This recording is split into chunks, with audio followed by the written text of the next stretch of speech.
Samuel Gilman Tennyson, or rather Gilman as he preferred due to its brevity, was busy, but more importantly, he was late. He found himself weaving in and out of the mid-morning sidewalk's traffic, and then upon encountering some irritating obstacle, he would growl or guffaw, depending on its magnitude and overall effect on his tardiness. He had intended on leaving before the jostle, heat, and stink of the morning rush became too overbearing, but, as established earlier, he was late. He groaned, gripped his handkerchief and wiped the sweat from his upper lip, and attempted to peer down side streets and alleys for a less circuitous route. So far, he had found none, and as the minutes slowly ticked by, his hope that he would find a departure from his current trajectory trickled away to nothing. Most men prefer to be prompt, but Gilman was not most men. His promptness was no mere preference, it was necessity. His reputation was built on it. After all, the idea of a belated clock repairman was absurd. Gilman had always had a knack for intricacy, and his hands only seemed steady when elbow-deep in the belly of a regal grandfather clock. Clocks measured life in smooth, even strokes, and Gilman had always admired regularity. At long last, Gilman approached the turn onto Hastings Avenue, and in his rush, he looked down at his gilded timepiece in one last hope of punctuality. As he cornered, several things happened all at once, and in a manner that most definitely took Gilman by surprise. He careened into a young woman traveling the opposite direction and uttered a particularly emphatic "oof," followed immediately by a mumbled apology of "excuse-mem," an unwieldy hybrid of me and ma'am, and finally an elongated Umlayyt, which obviously was his pronouncement of his time-based excuse, coupled with the disastrous effect of stepping backward off the sidewalk and falling, somewhat clumsily, into the busy street. As Gilman fell, and his vision shifted from parallel to the sidewalk to perpendicular, he dreaded the inescapable impact with the pavement, but his posterior did not meet the expected ending. Instead, he found himself lying comfortably on his back, staring up at the warm pinks and ruddy glow of sunset. This, of course, greatly alarmed Gilman, as it would have any punctual man. As he slowly pushed himself parallel, his vision blurred, and he experienced a pronounced sense of spinning, followed immediately by, and somewhat delayed in his opinion, an acute feeling of vertigo. As this sensation dwindled, to his utter horror, he observed his pocket watch. His most treasured possession had been crushed and utterly mangled. A full 12 hours late, most likely, and a ruptured timepiece to boot, resulted in a combination that was at the top of the list of worst possibilities in the mind of Samuel Gilman Tennyson. This list, however, had not accounted for his surroundings.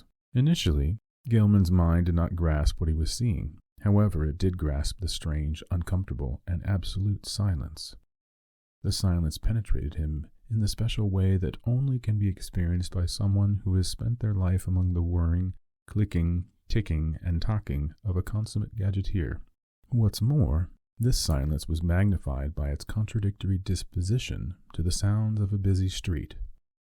When his eyes finally caught up with his ears, he found himself looking at an alien landscape.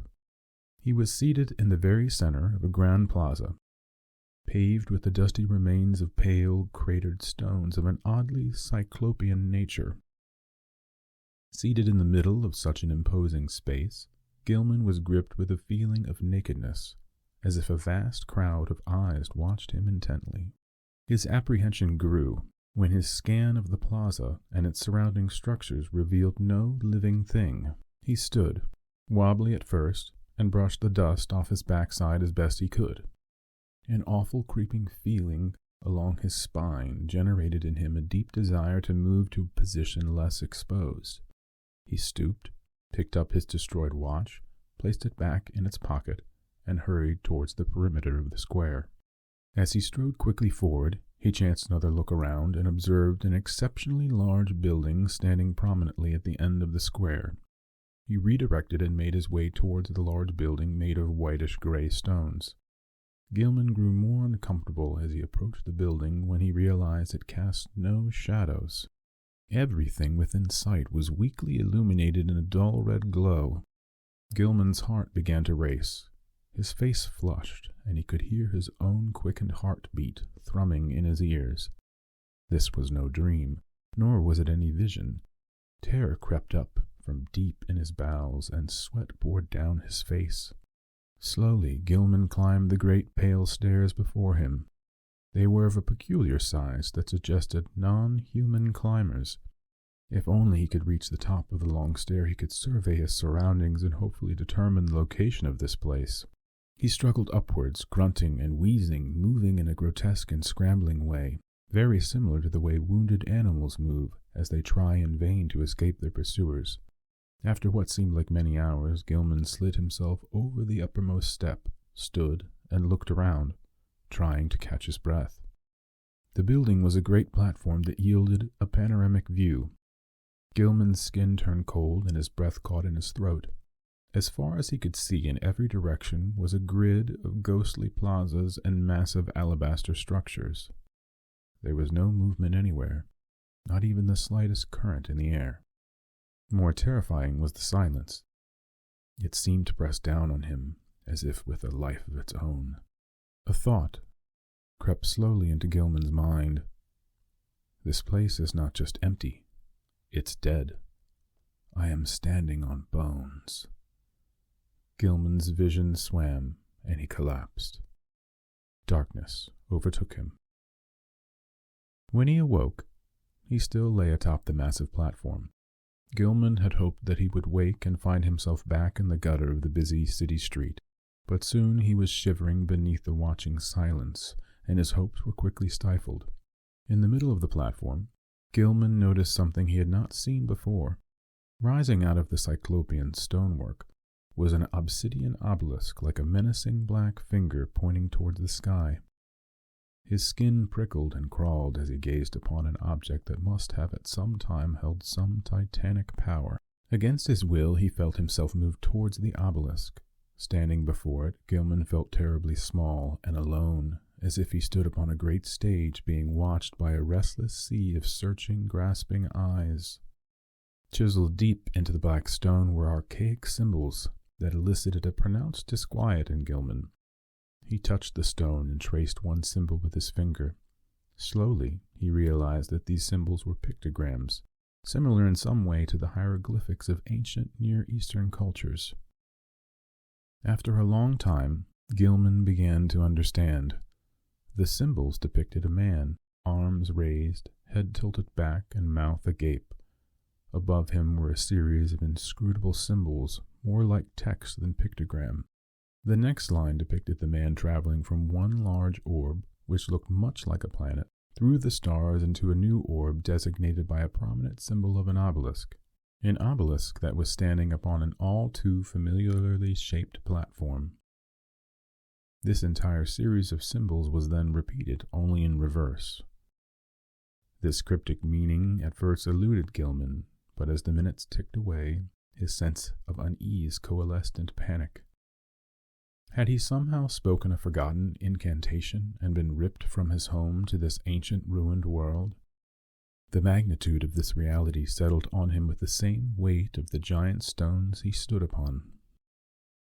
Gilman stood shaking, delirious, casting his eyes about in a panic that bordered on madness. Then a flicker of hope arose in him. He must only speak the incantation once more, and he could return to his home. Gilman frantically scanned the obelisk again, and located the arcane symbols of travel, but his small hope dwindled and died. The lettering was utterly foreign to him. He violently grasped his head in both hands, pulling at his hair in erratic spasms of horrified energy. What had he said? He waded through a thick haze of memory as he tried to imagine the moments before his strange departure. Suddenly the images came to him. The appointment. The woman. What had he said? All at once he blurted out, "I'm late!" Nothing happened. "I'm late!" he shouted louder. Again, nothing.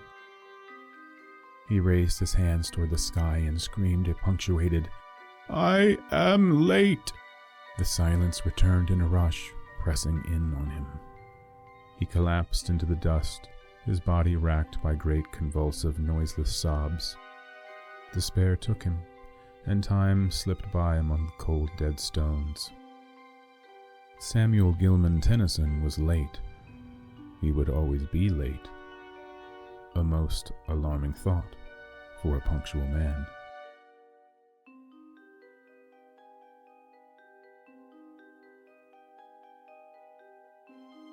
Thank you for listening. My name is Jared. If you enjoyed this story, please like, share, and subscribe. If this is something you'd like to hear more of, please leave me a message in the comments. Until next time, this has been a Honeyman audio production.